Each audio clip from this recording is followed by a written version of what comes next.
Chapter 5.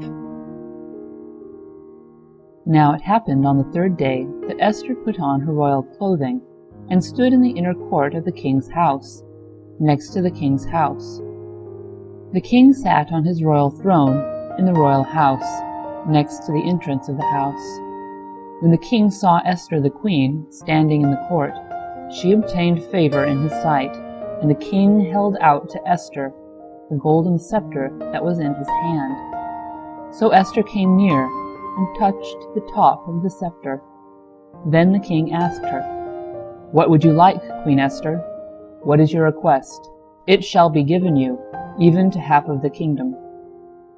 Esther said, "If it seems good to the king, let the king and Haman come today to the banquet that I have prepared for him." Then the king said, "Bring Haman quickly, so that it may be done as Esther has said." So the king and Haman came to the banquet that Esther had prepared. The king said to Esther at the banquet of wine, "What is your petition? It shall be granted you. What is your request?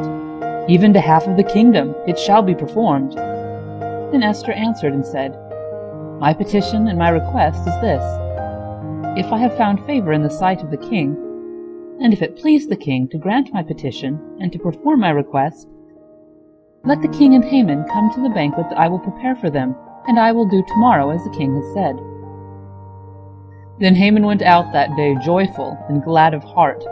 But when Haman saw Mordecai in the king's gate, that he didn't stand up nor move for him, he was filled with wrath against Mordecai. Nevertheless, Haman restrained himself and went home. There he sent and called for his friends and Zeresh his wife. Haman recounted to them the glory of his riches, the multitude of his children, all the things in which the king had promoted him, and how he had advanced him above the princes and the servants of the king. Haman also said, "Yes, Esther the queen let no man come in with the king to the banquet that she had prepared but myself. And tomorrow I am also invited by her together with the king. Yet all this avails me nothing, so long as I see Mordecai the Jew standing at the king's gate."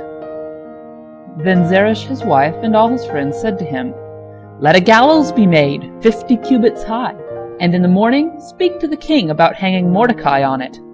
Then go in merrily with the king to the banquet." This pleased Haman, so he had the gallows made.